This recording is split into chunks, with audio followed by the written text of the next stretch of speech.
Hi, this is Steve Lentini, and I'm your host for Different Thinking for Different Times.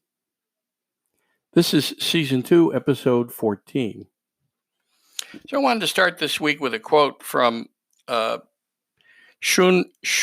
Suzuki. He or she wrote, "In the beginner's mind, there are many possibilities. In the expert's mind, there are few." And it's actually a Shoshin practice in the Buddhist religion, the Buddhist faith, or the Buddhist practice of being open, right? Not being closed-minded or considering oneself an expert. And that in that place of an expert, one is not as open to new ideas. And so when you think of different thinking for different times, and if you've listened to some of the previous broadcasts about small-minded, what I call acorn brain thinking, it's that judgmental, know-it-all, I'm the expert thinking that actually is a block to learning and further growth. I mean, some people think they're the expert in relationship, or they know it all at work. They can run the company better. There you can see very many examples of it. In fact, right now is a great example of it with coronavirus. You have health experts saying we must social distance and it might be another month or two. And they're not regarding millions of people whose health is impacted by not being able to work, right? The stress of not being able to pay their bills or wondering where the money will come from for food. And yes, there's common sense things to do. The experts need to listen to the people. And I noticed there were some demonstrations in Michigan and in North Carolina. Finally, citizens are reminding bureaucrats and experts that they have to answer to us as well. And I think it's good to have experts and it's good to have bureaucrats, right? But government in this country is only here to serve in times like these. We don't need government as much during regular times. Now, listen, our government has grown big. We employ a lot of people. It's just a fact of life. That's okay too. But in this time, it's almost like bureaucrats. These are the moments they wait for. They want us as a society to be more dependent upon government. And it's not the American way. I mean, that's the socialist way, the communist way, China, all the socialist, strong socialist countries, not so much democratic socialist countries, but Russia certainly, right? Everywhere there's a dictator, you're dependent. They love to make citizens dependent upon the government. And we have to draw a line, but a nonviolent line by speaking up and saying, we have a right to work.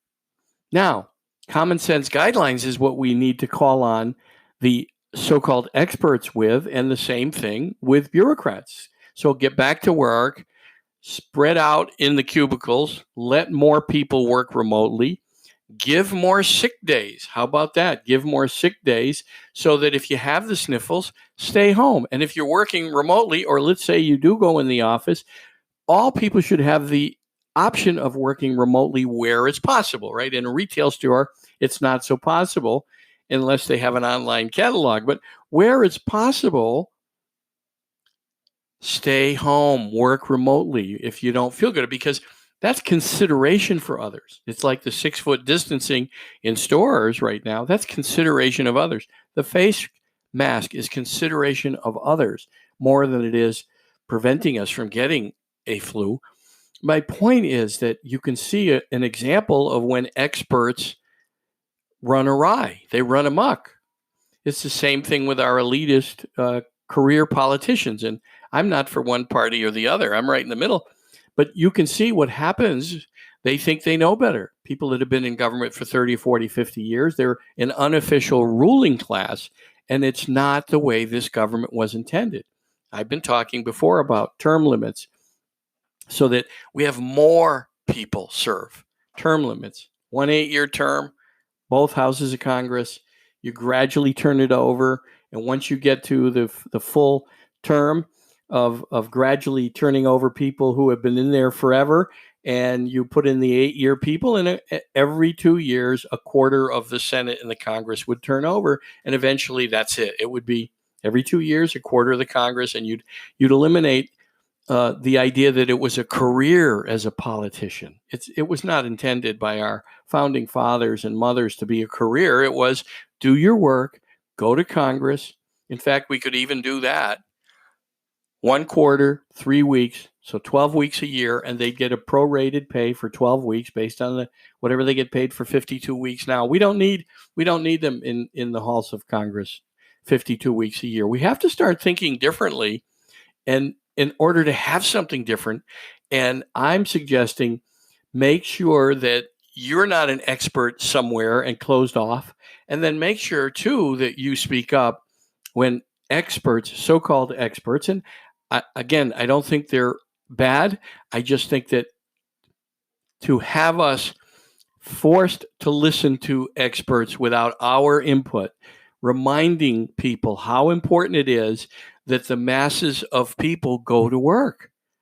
We have a right to earn a living and to pay our bills. And it's a good thing. It's a healthy thing for people to work. So there has to be a balance. There has to be a balance.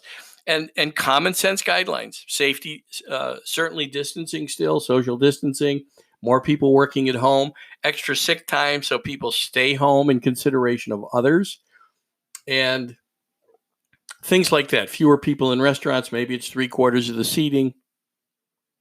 But there are ways to do it, and they need dialogue from us. Where's the dialogue from average citizens? And I think there has to be a committee of average citizens, dialogue, even if it's on Facebook, or that we all write our politicians so that we have input into what's going on. To get a $1,200 check or whatever it's going to be doesn't pay the rent 12 months a year for people. It might be 1 month's rent. Politicians have to stop thinking they know better than us. They have to work with us. And the same with any bureaucrat, the same with any experts. How about the people who never question their doctor? I mean, come on. There's plenty of people who push back and say no and get a second opinion. Well, I think it's time for a second opinion. The American people need a second opinion. But it's all about the bigger topic of pushing beyond small-minded thinking, right? To have the mind open as a beginner in any topic as opposed to the expert. There's many more possibilities when you empty your mind. I think that's really the Shoshin practice, is to empty one's mind. And it's what I've been talking about, is to let go of all preconceived notions and judgments of others. And these ideas that there's any kind of barrier to human life, or that one is more important than another. I think the Muslims have said, Muhammad said, that in the Quran, that God said all life was created equal, all living beings. And that Muhammad's charge in the original Quran was to protect the innocents and provide justice for people that were oppressed and couldn't defend themselves. And it didn't matter their faith, by the way. So that, again, that's what I experienced on November 18th, 2002. As I've said before, when I flatlined in intensive care in Massachusetts, I was one with everything and nothing. It was just a knowing, and there was no faith, no religion, no sexes. Everything was one. There were no nationalities, no countries, and there was no mention of sin, only the good I had done, the lives that I had touched, right? You know how you feel when you do good. Think about it.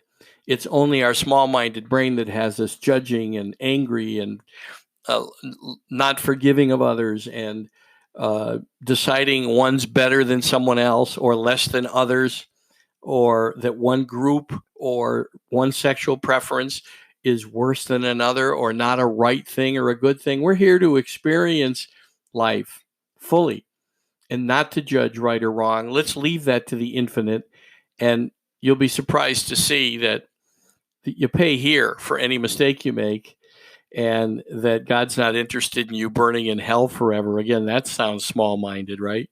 You'll pay for your mistakes here because it's a cause and effect world, and you should burn in hell forever. I don't believe that's true. I never did, even since I was a kid. Even while I wanted to be a priest, I didn't agree with a Catholic priest, by the way. I didn't agree with all of those fire and brimstone sermons that were done in my time growing up in the 60s, right? I was born in 1952. So push beyond small-minded thinking, and remember that if you're an expert at anything, you're closing off so much. Be a beginner, empty your mind, use the Shoshin Buddhist principle to keep open to learning and growing no matter your age, and to eliminate all those places where you say, well, I know better, or I know this for sure. Really? Open your mind. I mean, a parachute works best open, and I think so does a mind, right? You wouldn't want to jump out of a plane and discover the parachute didn't work.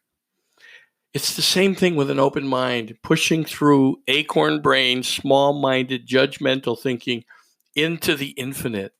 Because we're one with what made this, but we're one with what made the universe that flung the stars into space.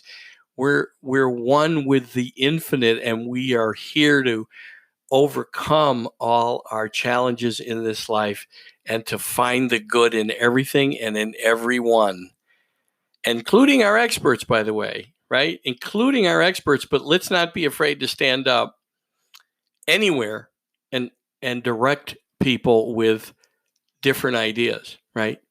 Get a second opinion in life. All right.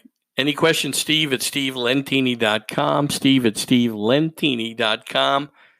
If you'd like to be on the podcast with me, we can set up a conference call and you can share the time with me. Steve at stevelentini.com. Thanks.